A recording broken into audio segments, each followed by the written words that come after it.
Bonjour, je m'appelle Moussa Koné. Je vais vous raconter mon histoire.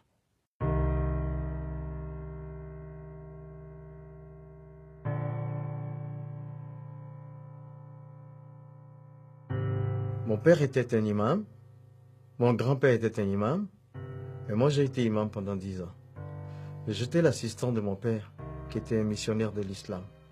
Et c'est lui qui m'a formé, m'a enseigné le Coran, et j'ai fini de lire les 114 chapitres pendant 5 ans, et on est revenu pour faire le tafsir, le sens de chaque mot, pendant 5 autres années. Et donc, mon père était pour moi un héros, je voulais lui ressembler, être un imam comme mon père, être un imam comme mon grand-père. Alors, il y avait cette question que j'ai posée à mon père. Pendant que nous lisons le Coran, si la mort intervient, est-ce que nous allons partir au paradis?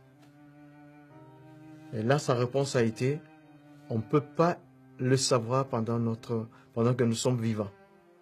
Parce qu'il y aura des balances qui seront érigées au jour du jugement et ça va peser les œuvres de chaque personne. Et donc, à cela, j'ai commencé moi-même mes propres recherches. Alors, je commence par la 100e sourate dans le Coran.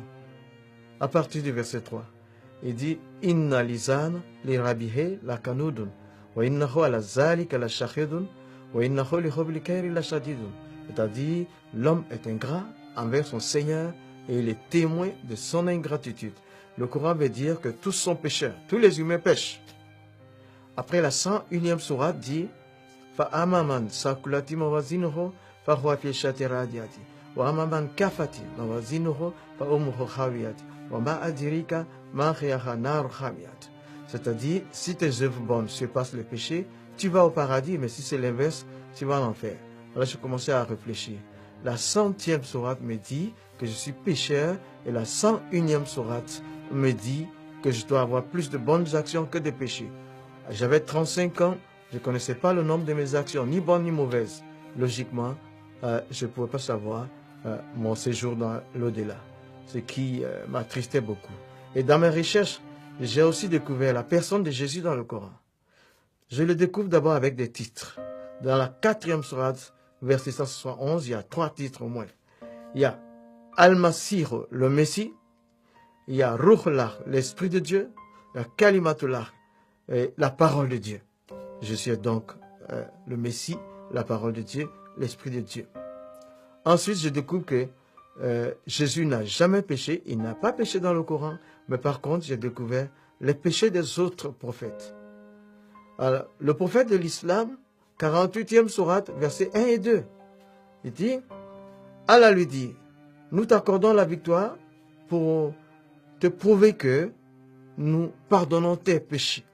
Je dis, mais lui aussi, il a péché, mais Jésus, jamais. Il n'a pas péché. La 19e sourate dit, un enfant saint, sans péché, à sa naissance, un enfant saint. Ça veut dire sans péché. Alors, je découvre après que Jésus a été crucifié, mais la sourate 4 d'abord, au verset 156 et 158, rejette la crucifixion de Jésus. Ces versets disent que quelqu'un d'autre a été crucifié à sa place. Mais par contre, la 3e sourate, le verset 55, un dialogue entre Allah et son prophète Jésus, dans le Coran, il dit, Izikalallah, Allah dit, Ya Isa, toi Jésus, Inni mutawafika, je te fais mourir, wa rafiuka, et je te lève à moi. Inni mutawafika, je te fais mourir, wa rafiuka, je te lève à moi. Il dit, quand un mort est élevé, c'est qu'il est ressuscité. Les deux verbes, mourir et ressusciter et élever, sont collés par une conjonction. Ça veut dire Jésus est mort et ressuscité. Mais moi, je voulais savoir de quelle mort il est mort.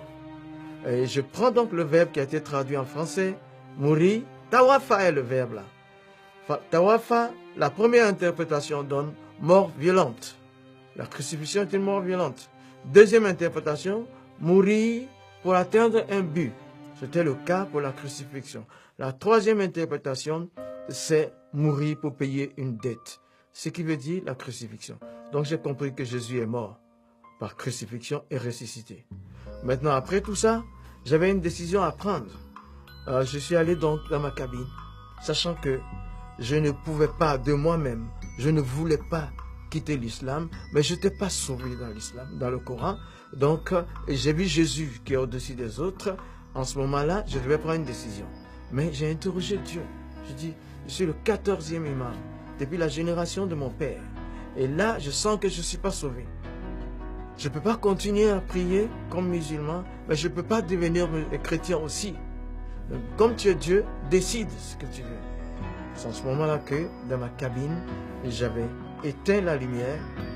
Et pendant que je m'apprêtais à dormir, il y a eu une autre lumière qui s'est faite. Et une personne était présente avec moi dans le bateau. Et cette personne m'a juste dit, Moussa, tu as toutes les informations que tu veux. Prends ta propre décision. Et puis, il n'y avait plus de lumière, c'était le ténèbre. De nouveau, je l'ai cherché, je ne l'ai pas revu.